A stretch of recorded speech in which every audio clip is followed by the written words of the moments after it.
Welcome to the Thea Lee Podcast. It is February 19th, 2026, and we are on day 50 of reading through the Bible. After the ordination ceremony, on day 8, Moses called together Aaron and his sons and the elders of Israel. And he said to Aaron to take a young bull for a sin offering and a ram for a burnt offering, both without defects, and present them to the Lord. Then to tell the Israelites to take a male goat for a sin offering, and a calf and a lamb, both a year old without defects, for burnt offerings. Also take a bull and a ram for peace offerings, and flour moistened with olive oil for a grain offering. Present all of these offerings to the Lord, because the Lord will appear to you today. So the people presented all of the things at the entrance of the tabernacle, just as Moses had commanded. And the whole community came forward and stood before the Lord. And Moses said, "This is what the Lord has commanded you to do, so that the glory of the Lord may appear to you."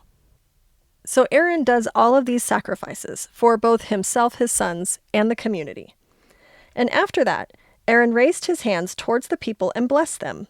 Then after presenting all of these offerings, the sin offering, the burnt offering, and the peace offering, he steps down from the altar. Then Moses and Aaron went into the tabernacle, and when they came back out, they blessed the people again, and the glory of the Lord appeared to the whole community. Fire blazed forth from the Lord's presence and consumed the burnt offering and the fat on the altar. When the people saw this, they shouted for joy and fell face down to the ground. Then Aaron's sons, Nadab and Abihu, put coals of fire in their incense burners and sprinkled incense over them. In this way, they disobeyed the Lord by burning before him the wrong kind of fire, different than what he had commanded. So fire blazed forth from the Lord's presence and burned them up, and they died there before the Lord. So Moses tells Aaron, "This is what the Lord meant when he said that I will display my holiness through those who come near me. I will display my glory before all the people." And Aaron was silent. Then Moses called for Mishael and Elzaphan, Aaron's cousins, the sons of Aaron's uncle Uzziel, and he told them, "Come forward and carry away the bodies of your relatives from in front of the sanctuary to a place outside the camp." So they came forward and picked them up by their garments and carried them out of the camp, just like Moses commanded. Then Moses said to Aaron and his sons, Eleazar and Ithamar, "Do not show grief by leaving your hair uncombed or by tearing your clothes. If you do, you will die, and the Lord's anger will strike the whole community of Israel. However, the rest of the Israelites, your relatives, may mourn because of the Lord's fiery destruction of Nadab and Abihu. But you must not leave the entrance of the tabernacle, or you will die, for you have been anointed with the Lord's anointing oil." So they did as Moses had commanded. And then the Lord tells Aaron, "You and your descendants must never drink wine or any other alcoholic drink before going into the tabernacle. If you do, you will die. This is a permanent law that must be observed for generation to generation.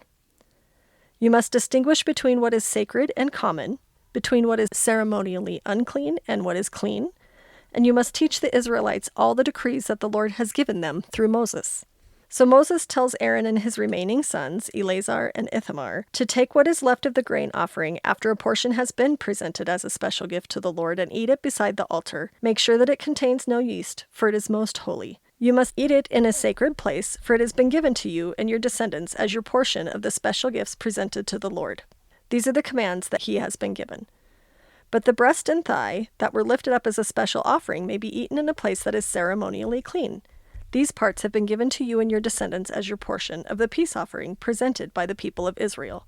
You must lift up the thigh and breast as a special offering to the Lord, along with the fat and the special gifts. These parts will belong to you and your descendants as your permanent right, just as the Lord has commanded. Moses then asked them what happened to the goat of the sin offering.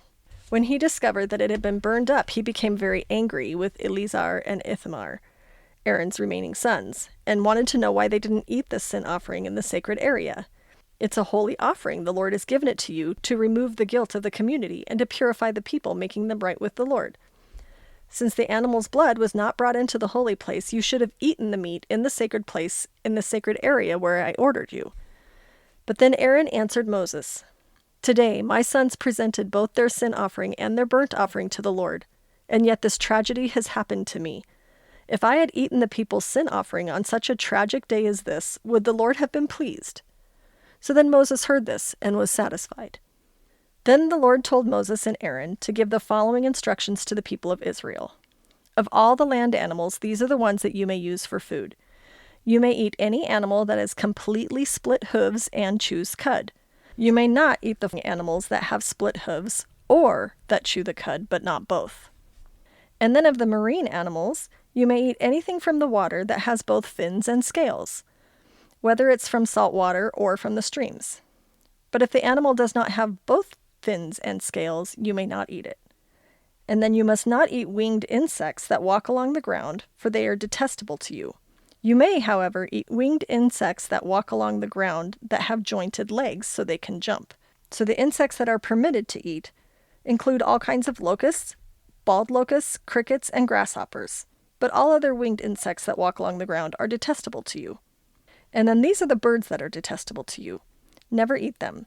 The griffin vulture, the bearded vulture, the black vulture, the kite, falcons of all kinds, ravens of all kinds, the eagle owl, the short-eared owl, the seagull, hawks of all kinds, the little owl, the cormorant, the great owl, the barn owl, the desert owl, the Egyptian vulture, the stork, herons of all kinds, the hoopoe, and the bat. And then any animal that has split hooves that are not evenly divided, or that does not chew the cud, is unclean for you. If you touch the carcass of such an animal, you're defiled. Of the animals that walk on all fours, those that have paws are unclean. If you touch the carcass of such an animal, you are defiled until evening. If you pick up its carcass, you must wash your clothes, and you will remain defiled until evening. These animals are unclean for you. Of the small animals that scurry along the ground, these are unclean for you: the mole rat, large lizards of all kinds, the gecko, the monitor lizard, the common lizard, the sand lizard, the chameleon. All of these are unclean for you. If you touch the dead body of any such animal, you're defiled until evening. If an animal dies and falls onto something, that object will be unclean. This is true whether the object is made of wood, cloth, leather, or burlap. Whatever its use, you must dip it in water, and it will remain defiled until evening. After that, it will be ceremonially clean and may be used again. If such an animal falls into a clay pot, everything in the pot will be defiled, and the pot must be smashed. If the water from such a container spills on any food, the food will be defiled, and any beverage in such a container will be defiled. If any object on which the carcass of such an animal falls, it will be defiled. If it is an oven or a hearth, it must be destroyed, for it is defiled, and you must treat it accordingly. However, if the carcass of such an animal falls into a spring or a cistern, the water is still clean, but anyone who touches the carcass is defiled. If the carcass falls in seed grain to be planted in the field, the seed will still be considered clean, but if the seed is wet when the carcass falls on it, the seed will be defiled. If an animal you are permitted to eat dies and you touch its carcass, you will be defiled until evening. If you eat any of its meat or carry away its carcass, you must wash your clothes, and you will remain defiled until evening. All small animals that scurry along the ground are detestable, and you must never eat them, which includes animals that slither along their bellies, as well as those on 4 legs and those with many feet. All such animals that scurry along the ground are detestable, and you must never eat them. Do not defile yourselves by touching them. You must not make yourselves ceremonially unclean because of them, for I am the Lord your God. You must consecrate yourself and be holy, because I am holy. Do not defile yourselves with any of these small animals that scurry along the ground, because I am the one who brought you up from the land of Egypt, that I might be your God. Therefore you must be holy, because I am holy. Thanks for listening. We'll talk again tomorrow.